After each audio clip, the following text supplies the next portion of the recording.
Friends, पिछले कई दिनों से जो बाजार में भयंकर गिरावट जारी थी उस पर ब्रेक कल लग गया और आज तो शानदार हमें तेजी देखने को मिली। लेकिन क्या यह तेजी ऐसे ही जारी रहेगी या फिर अभी गिरावट बाकी है?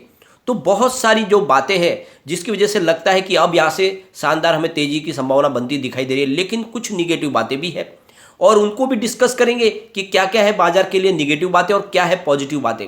जैसे कि आज पॉजिटिव क्लोजिंग रही है, कल शुरुआत भी पॉजिटिव हो सकती है, उसके पीछे क्या वजह है उसको भी जानेंगे इस वीडियो के माध्यम से। दूसरी तरफ फ्रेंड्स, गोल्डमैन सैक्स की तरफ से बड़ा बयान दिया गया है क्रूड ऑयल को लेकर, क्या है उसको भी जानेंगे और रसिया से भी कुछ अच्छी खबर निकल के आ रही है, उसको भी डिस्कस करेंगे, जिससे एक बात समझ में आएगी कि धीरे धीरे पटरी पे आने लगा है मामला और जिससे आने वाले समय में जो गिरावट का माहौल था वो अब थमता दिखेगा। हो सकता है कि अब तेजी बने, तो ऐसे में कुछ अच्छे स्टॉक में हमें दाव लगाना चाहिए, कौन से बाजार के विनर है जिनमें निवेश किया जा सकता है, तो सारी बातों को जानेंगे इस वीडियो के माध्यम से। लेकिन फ्रेंड, उससे पहले अगर आप पहली बार हमारे चैनल पे आए तो चैनल को सब्सक्राइब कर दीजिए, एक बेल आइकॉन दबा दीजिए ताकि जब भी नया वीडियो बने पहला नोटिफिकेशन आपको मिले। वीडियो पसंद आए तो लाइक शेयर जरूर कीजिए। चलो फ्रेंड, वीडियो स्टार्ट करते हैं। मैं हूं आपका दोस्त SB दवे और हमारे अपने चैनल ऑनलाइन कमाई में आपका बहुत बहुत स्वागत है। फ्रेंड्स, सबसे पहले हम BSE सेंसेक्स की बात कर लेते हैं। तो शुरुआत हुई 53,793 पर, लो बना 53,367 का और हाई है 54,893 का और अंत में क्लोजिंग 54,647 पर आई है, यानी ऊपर की तरफ क्लोजिंग है। ये एक पॉजिटिव ट्रिगर है। आज तेजी बनी वो करीब 1,223 पॉइंट की थी, तो बड़ी तेजी बनी है। 2.29% की तेजी हमने सेंसेक्स में देखी। निफ्टी 50 की बात करें तो शुरुआत हुई 16,078 पर और लो बना 15,990 का और अंत में 16,418 का हमने ऊपर का स्तर देखा और अंत में 16,345 पर क्लोजिंग रही। 331 पॉइंट की मजबूत तेजी देखी। 2.07% की निफ्टी 50 में भी हमने तेजी देखने को मिली और सारे निफ्टी के जितने इंडेक्स थे आज पॉजिटिव थे।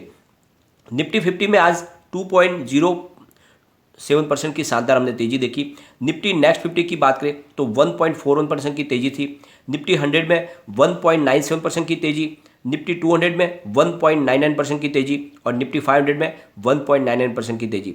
निफ्टी मिड कैप 50 की बात करें तो 2.24% की अच्छी तेजी देखी। निफ्टी मिड कैप 100 में 2.16% अप, निफ्टी स्मॉल कैप 100 2.38% की शानदार तेजी। इंडिया VX आज -3.92% और निफ्टी मिड कैप 150 की बात करें तो 2.03% की तेजी थी। निफ्टी स्मॉल कैप 50 में 2.37% की तेजी और निफ्टी स्मॉल कैप 250 में 2.10% की तेजी और साथ में दोस्तों निफ्टी मिड स्मॉल 400 में 2.05% की तेजी। तो अच्छी बात ये रही कि लगभग सभी निफ्टी के इंडेक्स में 2% की लगभग तेजी हमें देखने को मिली। अब अलग अलग सेक्टरल वाइज हम देखें इंडेक्स तो निफ्टी बैंक में आज 1.98% की तेजी देखने को मिली। सुबह शुरुआत हुई दबाव थी, काफ़ी ज़्यादा निफ्टी बैंक में दबाव था, लेकिन बाद में पॉजिटिव क्लोजिंग हुई क्योंकि अच्छी खासी वैल्यूबल बाइंग शुरू हुई बैंकिंग सेक्टर में। निफ्टी ऑटो की बात करें तो 2.85% की अच्छी तेजी हमें देखने को मिली। काफ़ी दिन से पिटाई हो रही थी ऑटो सेक्टर में की। निफ्टी फाइनेंशियल सर्विस की बात करें तो 2.04% की तेजी थी। निफ्टी FMCG सेक्टर में भी 1.41% की हमें तेजी देखने को मिली। निफ्टी IT में 1.10% की तेजी। निफ्टी मीडिया आज का विनर रहा, 4.05% की बम्पर तेजी देखने को मिली। निफ्टी मेटल में आज भी गिरावट रही 0.34% की, कल भी काफ़ी गिरावट थी। पिछले दिनों काफ़ी दौड़ा मेटल सेक्टर, तो अब रेस्ट कर रहा है ये। निफ्टी फार्मा की बात करें तो 1.67% की तेजी हमें देखी।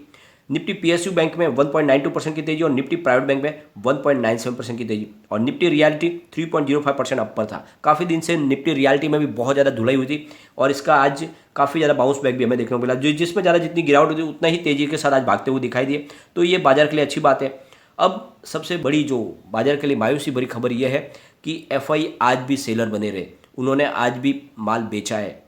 अगर आज की बात करें तो उन्होंने करीब 9,370.8 करोड़ रुपीज़ का माल खरीदा, लेकिन सामने 14,189.51 करोड़ रुपीज़ का प्योर माल बेचा है। इसका मतलब 4,818 करोड़ रुपीज़ का उन्होंने माल सेल किया है, यानी उनकी खरीदी से ज़्यादा उनकी बिकवाली थी। लेकिन बाजार को थामा आज भी DI ने।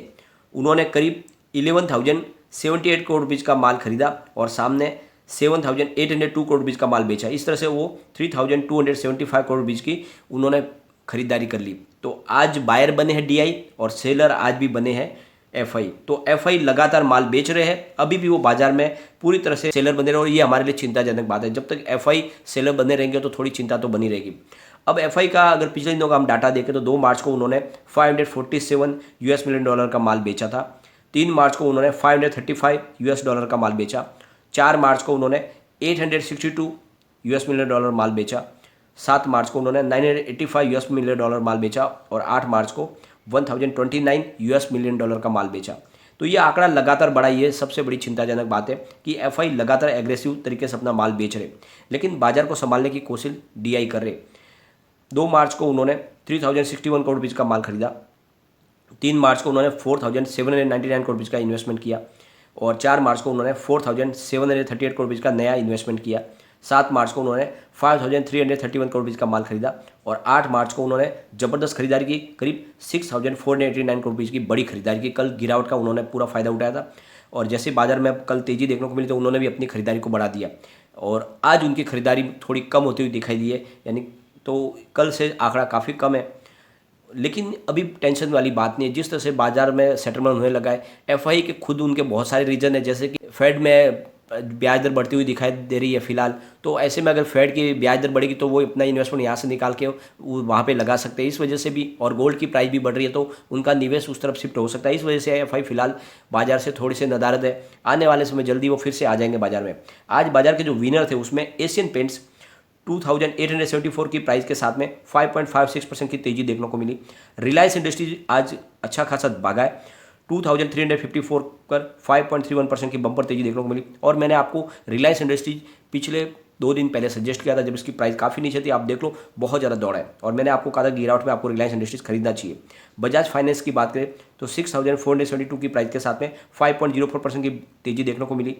M&M में 734 की प्राइस के साथ 4.88% की बम्पर तेजी देखने को मिली और इंडसइंड बैंक में आज 875 की प्राइस के साथ 4.12% की हमने तेजी देखी। तो ये बाजार के विनर थे जिन्होंने काफ़ी अच्छा दौड़ लगाई है। कुछ लूजर भी थे इतनी बड़ी तेजी के बावजूद। श्री सीमेंट जहाँ पे 21,964 का स्तर पे करीब 2.74% की गिरावट देखने को मिली। ONGC 175 पर 2.07% की गिरावट थी। पावर ग्रिड कॉरपोरेशन 208 पर 2% की गिरावट और यहाँ पे NTPC की बात करें तो 1.68% की गिरावट। कोल इंडिया में 186 की प्राइस पे 1.32% की गिरावट। तो ये कुछ स्टॉक थे जो पिछले दिनों दौड़े थे, अब वापस यहाँ पे गिरावट चालू हुई है, लोग अपना प्रॉफिट बुक कर रहे हैं। अब फ्रेंड्स सबसे बड़ी बात यह है कि बाजार में जो रुझान बना हुआ है उसमें गोल्ड की प्राइस थोड़ी सी डाउन हुई है, 55 का स्तर चूँकि कम हुई है, लेकिन अभी भी ऊपरी स्तर पर ही है। आज की बात करें तो 10 ग्राम 24 कैरेट गोल्ड की प्राइस 54,815 पर है, तो कुछ थोड़ी सी कम हुई, लेकिन अभी भी काफ़ी ज़्यादा बढ़ी हुई है और इसीलिए लोगों का रुझान गोल्ड की तरफ बना हुआ है। यहाँ का निवेश गोल्ड की तरफ जा सकता है।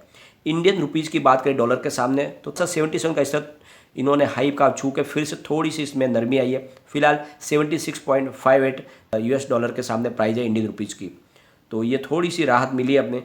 और सबसे बड़ी बात यह है कि जो क्रूड ऑयल की प्राइस बढ़ रही है इसमें कुछ बीच का रास्ता निकालने की कोशिश अमेरिका कर रहा है। उसने यूएई और सऊदी अरब से लगातार बातचीत जारी रखी हुई है और उनसे कहा जा रहा है कि आप अपना प्रोडक्शन बढ़ा दें जिससे प्राइस कंट्रोल में आए, लेकिन फिलहाल सऊदी अरब और यूएई उनकी बात मानने को तैयार नहीं है। और फ्रेंड्स दूसरी तरफ गोल्डमैन सैक्स का दावा है कि आने वाले समय में क्रूड ऑयल का भाव जो है वो $135 प्रति बैरल रह सकता है और उनका कहना है कि कुछ समय के बाद इसमें नरमी आ सकती है। 2023 में ये प्राइस धीरे धीरे गिरते हुए $105 तक रहने की अब संभावना बन रही है, तो 2023 में प्राइस गिर सकते हैं, लेकिन इस साल गोल्डमैन सैक्स का कहना है कि प्राइस हमें बढ़ती हुई दिखाई दे सकती है।